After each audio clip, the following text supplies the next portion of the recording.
ikinci oluyor bunun. Ölüm orucu insan bedeninin hücrelerinin yavaş yavaş eridiği, yani sağlık koşullarının da gittikçe kötüleştiği, artık tedavisi değil, gerilemenin olduğu bir süreç. Bu talepler kabul edilmemiş olursa ki bizim yani sonuçta varacağımız yer de bellidir. This is Fikret's 300th day without solid food. He knows he's about to die. Bu bizim birçok arkadaşta yaşanılan bir şey. Ayaklarda o sinirler çıkıyor. Sinirlerin çıkmasıyla birlikte yani ayaklar mengeneye sıkıştırılmış gibi casına bir ağrı. Bir taraftan da sürekli sanki çekişle vuruyorlarmış gibi burada kemiklerden itibaren yani çekiliyormuşçasına bir ağrı. Yani şunu da diyorum, ölüm anı yaklaştığı dönemde mesela kan çekilmesi var. Benim tenim bu kadar beyaz değildir aslında.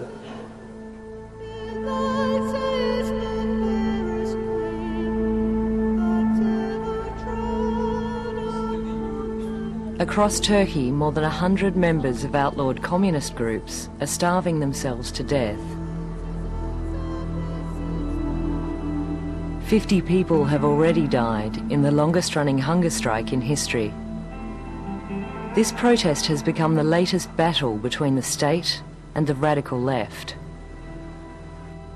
Death is the most radical message to the society. But for what end? I mean, they even cannot express why they are dying, you know? They are dying because there are pressures on it. Yeah, but this country has been under pressure all the time, you know?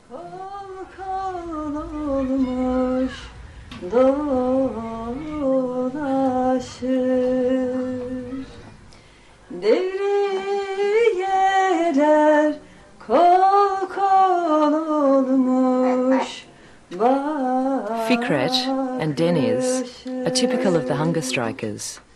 Young and from a poor background, they believe that communism will make Turkey and the world a better place. They met in prison in 1996.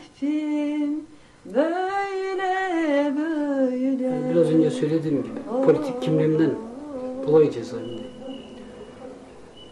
Tabii yani şöyle bir gerçeklik var ki yani özellikle diktatörlük rejimlerinin olduğu ülkelerde ki biz faşist diktatörlük diyoruz. Faşist diktatörlük yani kendisi dışında bütün muhalif kimlikleri yani yasaklayarak, ezerek, çeşitli biçimlerde ki özellikle bu bizim açımızdan sosyalistler yani komünistler açısından çok daha genel olan bir şey ki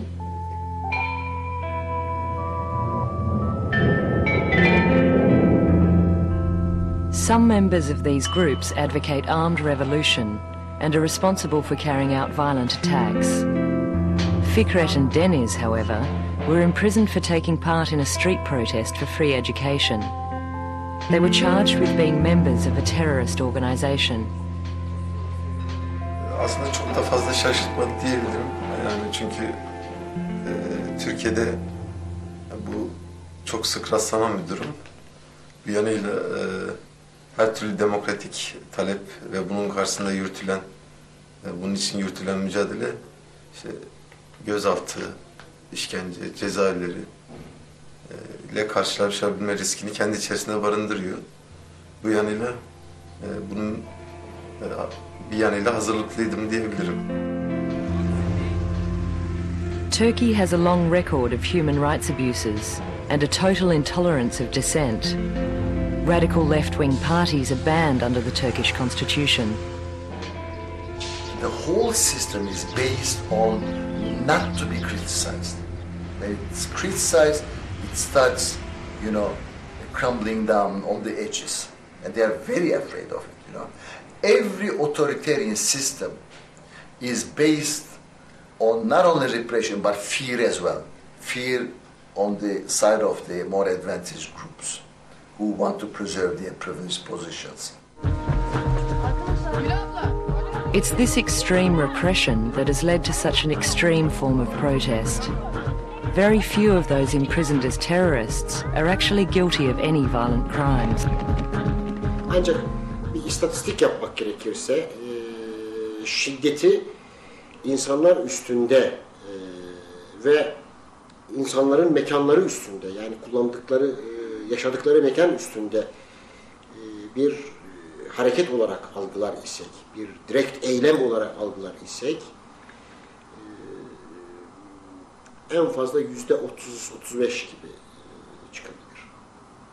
İkinci olarak bunlar adi bir suç, hırsızlık gibi, işte yine hırsızlık için adam öldürmek gibi, ırza tecavüz gibi, bir başkasının malını almak gibi vesaire suçlar işlememişler.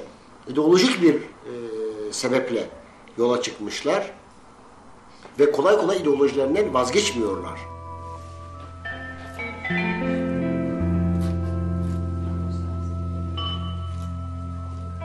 Buradaki insanların önemli bir kısmı bu dönemde de ölüm hırcına katılanlardı.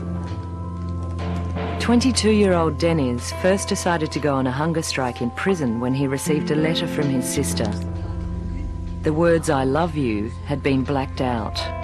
Seni seviyorum kelimesini bir ödül olarak değerlendiriyorlardı, öyle ifade ediyorlardı. Sen seni seviyorum kelimesini duyabilmek için önce düşüncelerinden, ideallerinden vazgeçmelisin. Bizim her istediğimizi kabul etmelisin. Ondan sonra seni seviyorum kelimesini duyma hakkına sahipsin. Çerçevesinde ifade ediyorlardı. Over the past 20 years, there have been several hunger strikes over prison conditions in Turkey. Until recently, Turkish prisons consisted of dormitory-like cells. Underfunded and severely overcrowded, they often housed hundreds of prisoners. In these dormitories, members of illegal political parties were able to freely recruit and organise. Militant politics flourished. This is a funeral for a hunger striker in prison.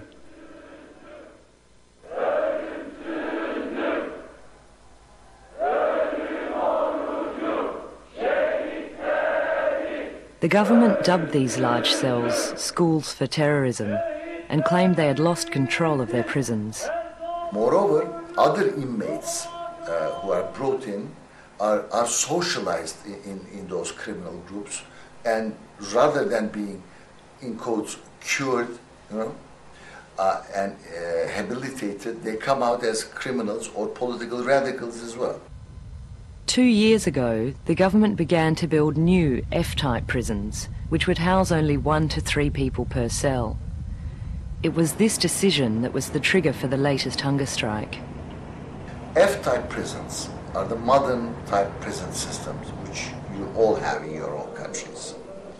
These are criminals, and some of them really are.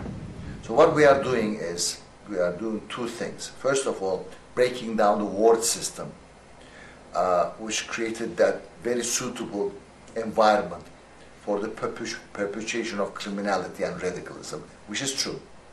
And secondly, we are providing them with better physical conditions, privacy including, and safety as well. You cannot argue with that. But the way it is applied is quite different. Breaking the will of the inmate is one of the applications. In the new facilities, the inmates are denied free access to prisoners in other cells. This has broken up the political families so strongly formed in the dormitory prisons. These drawings by a prisoner show the despair and isolation felt in the F-type cells.